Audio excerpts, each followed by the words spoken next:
Creamline Cool Smashers, dapat na nga bang sumali sa mga bigger international tournaments? Hiling ng fans, pagbigyan naman kaya ng management? At Signal coach Shaq De Los Santos may inamin sa kung anong klaseng kalaban ang CCS. Pero before we begin, please don't forget to subscribe, like, and comment on this video. I-click din ang notification bell para lagi kayong updated sa Creamline happenings.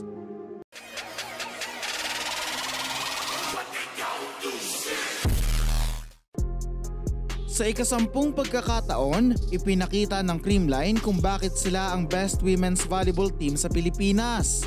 Nasungkit lang naman nila ang PVL Grand Slam title na wala pa kahit isang team ang nakakakuha.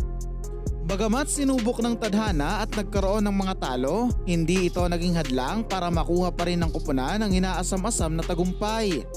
Pinatunayan din nila na hindi kailanman naging problema ang pagkawala ng mga key players nito. Sa nakaraang mga conferences, naging matinding tinik para sa CCS ang team na Signal HD Spikers. Muntik na nga silang ilaglag nito sa reinforced at muling sinubok sa Invitational Conference Finals. Pero sa parehong paghaharap, nanaig pa rin ang chemistry at resiliency ng Girls in Pink, winning in close matches na umabot pa nga sa 5 sets. Sa isang interview, inamin ni Signal head coach Shaq De Los Santos na very consistent talaga ang Cool Smashers kaya sila pa rin ang itinanghal na champions. Sinabi rin niya na mataas na ang level ng volleyball na inilalaro ng CCS at tinatyaga daw ito ng HD Spikers na abutin o lampasan. Yung game naman talaga sobrang close fight. Grabe lang din yung talaga yung laging inilalaro ng Creamline.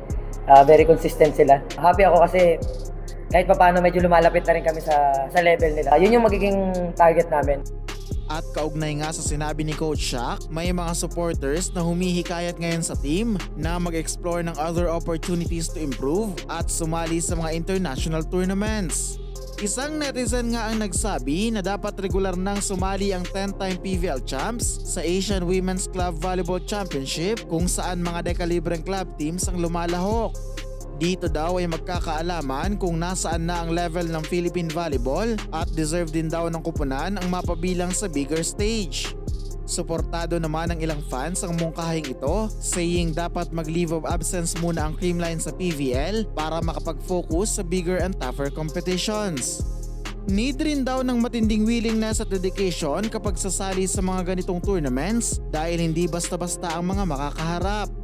For reference lang, nitong 2023 Asian Women's Club Volleyball Championship ay kabilang ang Kazakhstan National League Champions na Altai, Volleyball Thailand League runners-up na Diamond Food at Japan V-League Division 1 Champions na Hisamitsu Springs. Nagpapatunay lang ito ng high level of volleyball na pwedeng ma-experience sa tournament para mas lalo pang mag-elevate ang skills ng Cool Smashers. Hindi pa malinaw sa ngayon kung kabilang ba ito sa long-term plan ng Creamline pero sana ay mapakinggan ang hiling ng mga fans para muli nating makita ang galing ng koponan in the international stage. And that's it mga Ka-Volley News. Please continue supporting this channel para sa mga up-to-date na kaganapan sa Creamline World.